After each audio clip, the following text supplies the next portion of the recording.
अगर गलती हो जाए तो खुद को सजा देना शुरू कर देते हैं। याद रखें, आप इंसान हैं, फरिश्ता नहीं। गलती जिंदगी का हिस्सा है। उस नौजवान का जिक्र हमने किया, एक दिन फैसला किया कि वो अपने ख्यालात को चैलेंज करेगा।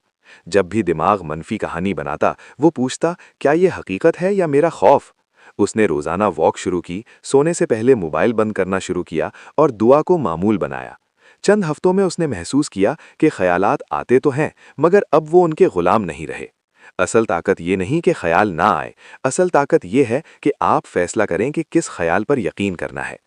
ओवर थिंकिंग को खत्म करना एक दिन का काम नहीं, ये एक अमल है। रोज थोड़ा सा बेहतर होना है। जब भी दिमाग बेवजह भागे, उसे नरमी से वापस लाएं, जैसे एक उस्ताद बच्चे को प्यार से समझाता है।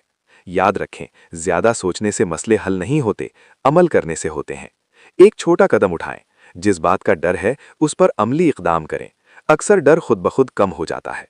और सबसे अहम बात, अपनी नींद पूरी करें। थका हुआ दिमाग ज्यादा मनफी सोचता है। पुरसुकून नींद आधा मसला खत्म कर देती है।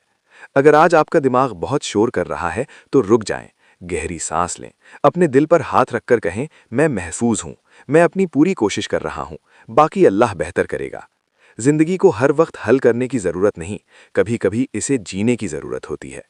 अगर आपको ऐसी बातें पसंद आती हैं जो दिल को सुकून दें और जिंदगी को बेहतर बनाने का रास्ता दिखाएं, तो मजीद अच्छे मौजुआत, डेली लाइफ और सेल्फ मोटिवेशन और हकीकी सबक आमोज कहानियों के लिए हमारे चैनल स्टोरी वाला को फॉलो कर लें और इस वीडियो को लाइक, कमेंट और अपने दोस्तों के साथ शेयर कर दें।